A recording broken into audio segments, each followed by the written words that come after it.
alkanes and alkenes. This is a short video about alkanes.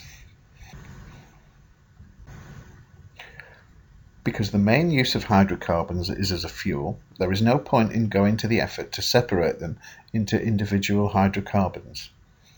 It is possible, however, to obtain pure hydrocarbons by very careful distillation. So this section is about pure hydrocarbon. Carbon is an unusual atom in that it is able to form very strong covalent bonds with other carbon atoms. When we then include its ability to also bond with other elements, we open up the possibility of the highly diverse and complex molecules, like DNA, that have led to the possibility of life. And because of this, the chemistry of carbon-containing compounds is often called organic chemistry. The simplest hydrocarbons form a series of compounds known as alkanes. These all consist of carbon and hydrogen only, and every carbon has 4 single covalent bonds. The names of the 4 simplest alkanes are methane, ethane, propane, and butane. After that, the names are systematic, like the words used to describe geometric shapes in maths. So 5 carbons is a pentane, 6 carbons hexane, 7 carbons heptane, 8 carbons octane, etc., etc.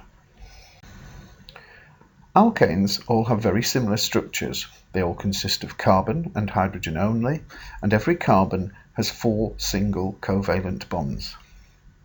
They have a CH3 at each end of the molecule, and what differs is the number of CH2 groups between the 2 ends.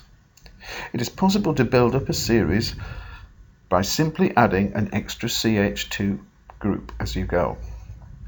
And this then leads to the general formula CnH2n plus 2, where N is the number of carbon atoms. So knowing that, what would be the formula for alkanes containing the following numbers of carbons? Well, if N is 12, then H is 26, 2N plus 2, or 2 12s plus 2. So 16 should give you 2 16s plus 2, and 31, and 19, etc., etc. So the general formula is CnH2n plus 2. So it's twice as many carbons, and then add 2. Although normal chemical formula, like C5H12, are used to describe alkanes, they do not convey which atom is joined to which other atom. To get around this, we often use displayed formula to describe organic molecules. Displayed formulas show which 4 atoms each carbon is bonded to, but even these do not show the actual 3D shapes, and for that we use models. I'm sure you remember us playing around with these in class. Here are some models, and here are some of their displayed formula with them. Again, you notice that they will conform to the formula CnH2n plus 2.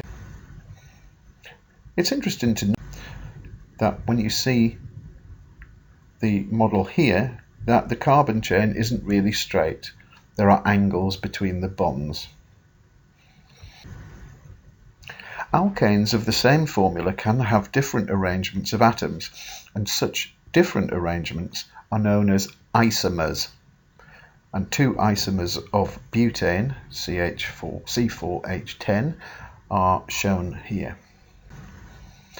Alkanes contain atoms held together by single covalent bonds. Here, in this displayed formula, we show the bonds as a single line. Each line is really a pair of shared electrons, in this case CH4 methane. So let's have a look at ethane. Ethane is the simplest alkane containing a carbon-carbon single covalent bond, and here it's its displayed formula, and here on the right showing the shared electrons. Let's look at the combustion of alkanes. Alkanes are not especially reactive, but they do undergo one very important reaction, and that is combustion. With an adequate supply of air, they do react to form carbon dioxide and water. So that's what comes out of your car. That's also what steams up your kitchen when your gas cooker's going. And in this simple equation, we can see that methane and oxygen, when burnt, give us water and carbon dioxide. However, if we don't have an adequate supply of air, alkanes may react to form carbon monoxide and water,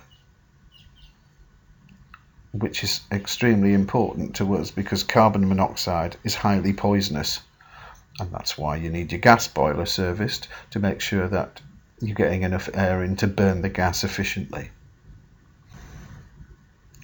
Okay, let's have a go at completing these equations below and assume an adequate supply of oxygen so that it's completely combusted.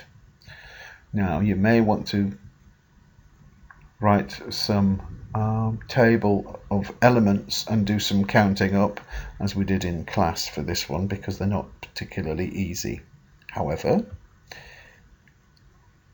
I shall give you the answers and then perhaps you can have a go at working them out yourself. Why?